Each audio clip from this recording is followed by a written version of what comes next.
What is up, friends? Thank you for stopping by. You got Sturkules here, and today I'm bringing you my NPDL Season 8, I think 8. I am losing track of the weeks, but I think this is week 8 battle against Regall, aka Ty, aka the reigning champ.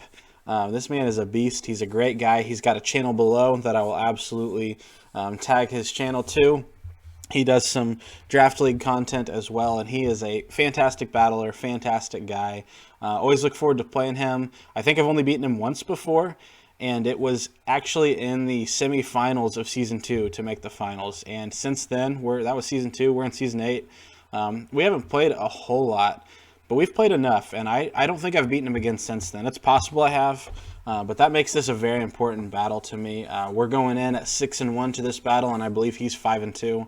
So we're both very high up on this year's standings, and I believe he's a top 50, maybe not top 50. He's definitely easily a top 100 coach on the CCS on Draft League NL. So that just gives you an idea of how great of a battler he is. So it's always an honor to play him. Looking at my team real quick. I'm not going to be able to show you his team because we've already played, so I have a different opponent on my coach page, but he has a Hippowdon, he has a Dracozolt, he has a Melodic, he has a Sneasel, which is really low tier value that he uses super well. He has Galarian Zapdos, Galarian Slowking, Klefki, which I was very scared of, you can see in this prep. He has a newly gained Shuckle, and I can't remember his last few mons, but that's like the bulk of his team. So you can see a lot of threats in there as it is. So he has Sandrush Dracozolt is something we got to worry about. So that's the reason for this Choice Scarfed Stormbreaker, aka Zeraora. With Plasma Fists, Knockoff, and Play Rough, that hits his team as a whole pretty well. Plasma Fists is neutral damage on everything, but it's important to have some super effective damage for the very threatening and bulky Melodic. Knockoff just helps for Galarian Slowking, but it just kind of hits everything. Item removal is very big. And then Play Rough is for that Dracozolt. Also is nice for something like a Sneasel. So Choice Scarf, with the amount of speed we have, does outspeed Dracozolt in Sand, which is pretty cool. And then we've got Toxic for something like Hippowdon, who can pretty easily come in on a Choice Scarf Zeraora. So yeah, has Volt Absorb, no surprise there. Snack Pillow, the Sandaconda, can put in a ton of work any given week with a set like this. It's very physically bulky, and I do believe I gave it a plus defense nature. Yeah, Impish. So 248 HP, 96 defense, still has it as a very high defense, and 164 special defense is to be able to hopefully take 2 Life Orb Draco Meteors from a mixed set Dracozolt that we're expecting to see. We're running Sandveil, which is legal. I checked with Cole. But he's got a sand team, so he could very well have sand up a lot of the game since Hippowdon is so hard to kill. So hopefully we can possibly dodge a Draco. As dirty as it feels to run, it's also the smart thing to run this week. We're not running any attack because with Coil we can boost our attack, accuracy, and defense. Earthquake hits most of his team really well. Glare is nice to paralyze pretty much anything on his team other than Dracozolt. And Zen Headbutt is for Galarian Zapdos, so we cannot hit with Earthquake. Earthquake is neutral or super effective on, I think, everything else on the squad, which is nice. Togekiss with a lot of HP and defense, just to kind of be able to switch in on a fighting move from Galarian Zapdos, but also can take at least one Banded Brave Bird, I believe, with these EVs. Obviously don't want to switch into that, but if I'm in front of it, I can take it, hit back with Air Slash. I have Flamethrower for his Klefki. Really wanted Dazzling Gleam for Dracozolt, but when it comes down to it, I needed Defog more, and I was going to need to switch out if Dracozolt was in anyway. So Heavy Duty Boots to, in case he gets rocks up with Hippo and or Shuckle, and then Defog and Roost to try to stay alive a little better. A little bit of special attack just to make sure we're breaking subs and whatnot. Danger Kite the Gyarados with Lumberry. In a lot of scenarios, this was going to be my way to win. I figured it was either this or Zeraora. Waterfall, Power Whip, and Earthquake hit pretty much his entire team super effectively, and then Dragon Dance to start out speeding things. We have enough speed to be above Dracozolt speed-wise, so if it is outside of Sand, we'll outspeed. If it's Choice Scarfed, if we have one Dragon Dance, we'll outspeed. Obviously, if it's in Sand, we don't. But if we could find an area where we could get 2 Dragon Dances up, we would outspeed. Lumberry, because he does have things like Hippowdon and Melodic, which run Toxic a lot. He's got Prankster, Thunderwave on Klefki. So while we couldn't necessarily set up on Klefki, if we'd set up a Dragon Dance and he brought in Klefki, we could take the Thunderwave, Lumberry, kill back with Earthquake, and then be good to go. Also, just things like if Milotic wanted to try to catch a Scald Burn with us setting up, that's something we could try to set up in front of. Something like Shuckle can also have Toxic. Something like Galarian Slowking could have Toxic or could have Scald. Go for a Scald Burn. So speaking of Scald Burns, that's why we have Shed Skin on Scrafty, and we also had Moxie on Gyarados to up our attack a stage each time we get a knockout. As you can see, we're not running Intimidate on either of our Intimidate users because he has Galarian Zapdos, which has Defiant. So if I were to Intimidate that, it would drop a stage, but it would get up to +1 because of its 2-stage boost. And I actually didn't think about the fact that also Melodic gets competitive, so that would be another reason not to run that. Wasn't thinking about that in prep. I was just thinking about Zapdos. But it's nice nonetheless. So an Assault Vest set, as you can see, it's got a good enough natural special defense that if you run HP, you can actually run a lot of attack investment with Assault Vest. So a little bit of defense just to clean things up, a little bit of speed because we would have been speed tied with Bouffalant. That's one of the other mons he has. So I wanted to make sure I was outspeeding Bouffalant if it came, because if it were no speed, because that thing hits like an absolute truck. Drain Punch, just to help keep alive, good stab move. Knock Off, obviously its best stab move. Ice Punch hits his Dracozolt. Ice Punch hits his Hippo. And I think there's something else that I thought it would hit nicely. And then Fake Out was just to help. Really, I didn't see a 4th move I needed. Fire Punch could have been okay for Klefki, but I figured I'd be switching on Klefki or Drain Punching if it were low. But Fake Out was to stall out turns of Sand or stall out turns of Trick Room if you wanted to bring Trick Room. Galarian Slowking. Then lastly, we have All Day Zong, the Bronzong with Choice Specs and Trick. This was the last mon I brought. I considered Eldegoss as a spinner, something that could put things to sleep, but it felt a little passive in this matchup. I considered Chinchino, which could have, in theory, could have hit his team hard, but then I started to run some calcs and feel like Hippo just kind of shut it down, and Klefki. Like those two kind of shut Chinchino down.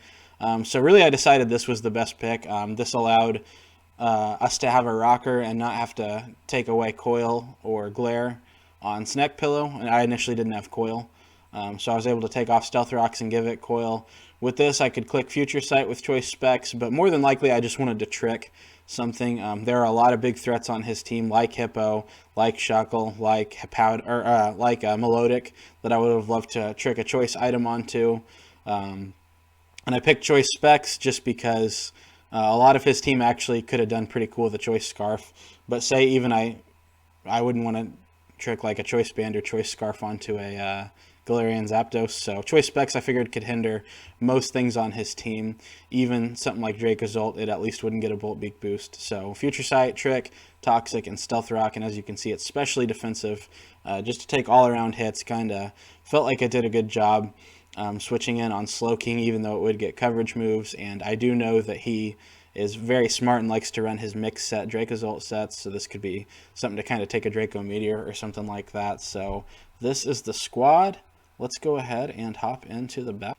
Okay, so big battle, big hype. Let's do this. Like I said, very much so some pretty big playoff implications with this. I know I've got a tough last few games, and I'm sure he feels the same way. So we both really wanted this win, I know. And we actually pushed off the game a day farther than we normally would have, so I appreciate that tie. I was a little busy Sunday night when we were planning to play, so we ended up playing last night, which is Monday night. You're probably seeing this uploaded a few days later. But let's go ahead and just look at our leads here. I probably will pause a decent amount. I'm sorry about that. But as you can see, we led Bronzong and Shuckle. And like I said, Bronzong was a very late addition, but I loved it as a lead because I didn't really see anything on its team that was super excited about taking a Choice Specs. The only thing that really, I guess, maybe would have been Slowking Galar. But for all I knew going into the match, he could have been a Trick Room set, and if he did that, he couldn't click Trick Room and then attack. So I saw this as a win no matter what. I go ahead and get off a trick. As we see, he's going to get up sticky webs now. That is a problem for my team. It obviously doesn't affect half of my team, but anything slowing down Zeraora is no bueno. Even if it's choice scarfed, I want it to have that scarf for a reason, to outspeed other scarfers. So I go ahead and get off a toxic. We take a lot of damage from that crunch. We're going to have to go back to that damage later. The 39% meant that he could have had quite a bit of attack and gotten a low roll, or he could have had not too much of attack and had a high roll, and that's going to matter a lot for Gyarados later. Not saying this damage mattered, but saying it kind of scared me out from making a bold play later, just because I wasn't sure what set he was yet. So I go ahead and Future Sight, we're slower, and I go ahead and I'm going to switch into Togekiss in case he crunches again or tries to get up rocks, anything like that. Figured I'd come in and defog, and he gets off a great Toxic play. So now Shuckle's coming in and we defog, and he can kind of, I just realized he got an evasion boost from that. That's cool. But I hit a pretty lucky Air Slash in that case. But with the evasion boost and me being worn down with Toxic, I know he's going to get webs back up. So I go ahead and roost once just to get back to full. And now I think I probably need to be pretty bold here and go Gyarados. So I go ahead and get up a Dragon Dance, because my Milotic is one thing I knew I could Dragon Dance in front of. Even if it's defensive, a +1 Power Whip would do a whole lot. And we'd have to see if it got burnt, because that would boost its defense if it were Marvel scale. But even if we were going to Toxic or try to Scald Burn here, I wanted to go ahead and Dragon Dance here. I considered just a raw Power Whip just to gauge damage, but I felt like here was a good time. I didn't hate setting up early. Now I knew there was a good chance I might get scared out by like a banded Zapdos here, that I wouldn't be able to OHKO with Waterfall. But he goes ahead and just flip turns. And he goes into Dracozolt. Now this is good for a few reasons for him. Because one, if he has to sack something here, it's Shuckle. But if he goes straight Shuckle, he doesn't really gain anything. Here he can kind of scout for what move I'd want to use. Do I actually have Earthquake? Also, he could kind of try to scare me. Like if I were an Adamant Nature, he could have bluffed a Scarf here. So this was a good play to go into this. So now he does just double into Shuckle. So this is for sure going to put it in Waterfall range. So I can go ahead and kill it with Waterfall, get my Moxie boost, which is really nice for something like if Hippo comes in. So here is a very big play. Right here, I actually may have just had a chance to 6-0. If I would have had the guts to click Dragon Dance again here. So I knew, based on any damage, that I should have been out of Rock Slide or Stone Edge range, though a Stone Edge plus like a Rocky Helmet may have been able to kill. But no matter what he was, I felt like I was very well out of Stone Edge range, which was cool. But Hippo can have Thunder Fang. So I decided, as much as I wanted to go ahead and be really bold here and get up to +2, because then I would outspeed Dracozolt, and very possibly, I think I'd OHKO everything unless Milotic was like max defense. Actually, you know what? Any sort of Rindo Berry set, which I believe he was, may have lived. We'd have to see about that. But anyway, I was scared of Thunderfang, so I just killed it, knowing now he gets to come into Dracozolt, and he is going to be faster because of Sand Rush, so I am scared out. But I'm actually okay with that, because I like Hippo being gone. If I would have been too risky and died to a Thunderfang there, it wouldn't have been worth it, because then he still has a whole Hippo, and he can still cycle out and has Sand. There, if I just play it safe, I kill off Hippo, and now Sand is limited to its 4 turns. We've already seen that he's not Smooth Rock. So I can just go ahead and here into Sandaconda, as he makes a really, really nice substitute play. I figured he'd be a mixed set, but I did not know he'd have substitute. So we see here the Sand Veil does pay off, as he misses the what would normally be a 90% Draco. We were thinking the Sand Veil maybe cut it down to like 70-ish. I'm not exactly sure, but it is unfortunate still to miss that, because he still has a good chance to hit it. So we see based off this damage that he's not defensive, and he's actually not even max HP. So this is cool. This is an offensive Milotic, which is really scary, something I didn't prep for. It's faster, and I was like, holy cow, please don't die here to Ice Beam. Thank you, Togetic, for being so bulky. I'm able to get these webs off. So at this point, I'm actually feeling pretty good about being able to win with a mixture of Zeraora and Sandaconda and Gyarados. So I come in Plasma Fists. Now, he does have an easy Dracozolt switch, but he also knows the Zeraora can run Play Rough. And he's at +2, so I don't blame him for, if I were predicting and clicking Play Rough, he may have been able to kill me with Scald. I don't know.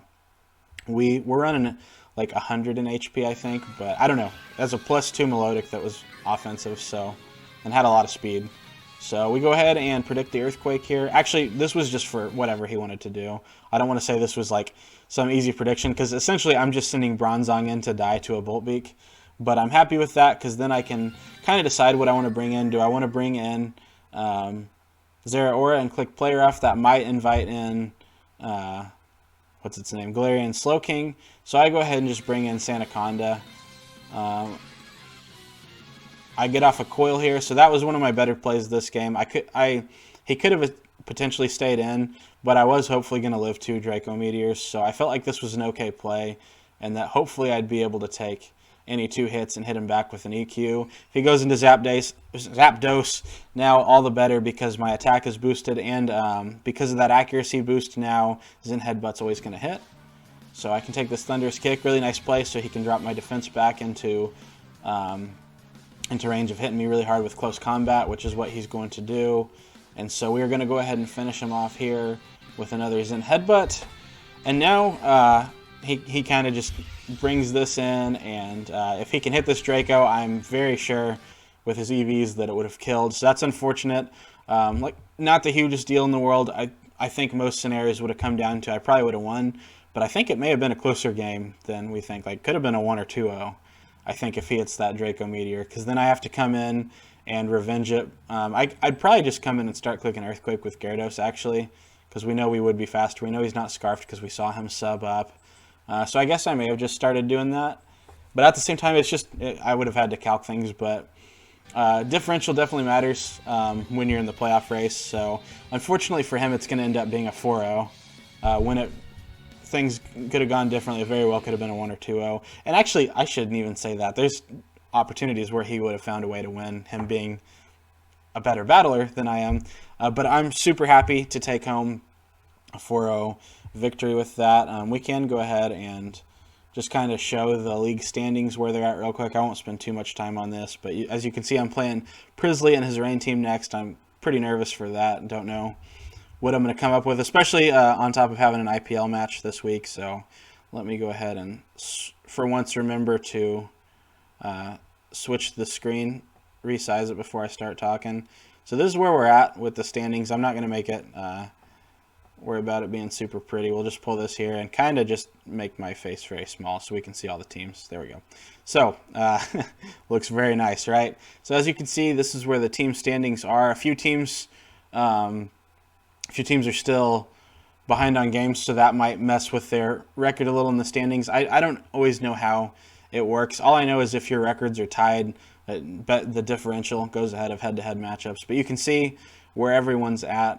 Being in the green means you're currently in the playoffs. Being in the yellow means you're in a very likely spot. But like, look down at A-Bird at 4-4 in the 5th spot. So 5 teams can make it from one division, because after the division winners, it's just the next, I think, 6 best. Is it 4 or 6 best records? Something like that.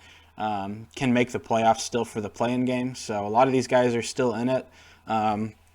2 and 6 and below would have a really tough time of making it, I think, but I don't think they're out of it yet. But any team, looks like Yeezus and his Chargers and Alec and his Regional Bird are kind of like the bottom of who seem like really in playoff contention. Don't put it past Cole to have some heat sets and make a comeback. And then Pereira in his first season getting off 2 wins is really nice. Could potentially pull something together, but it's going to be really tough. So that's where we're at for now. I'm super happy to be 7-1, and I don't know if it's worth real quick going to the stats. They always word it a little. Here we go, statistics.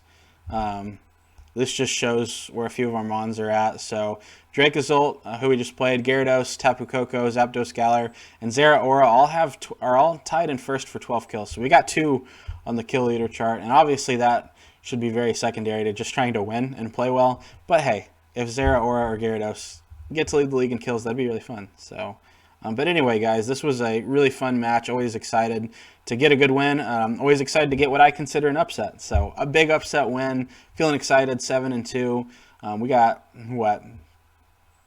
Is it just 2 games left? Prisley and Bindolin, I think. I think we played 10 games. So yeah, we could finish 7-3. We could finish 8-2. We could finish 9-1. Let's see what happens. We're playing Prisley in his Reign next week. But guys, I'm going to hop on out of here. I want to thank you for watching. Have yourself a great night. Peace.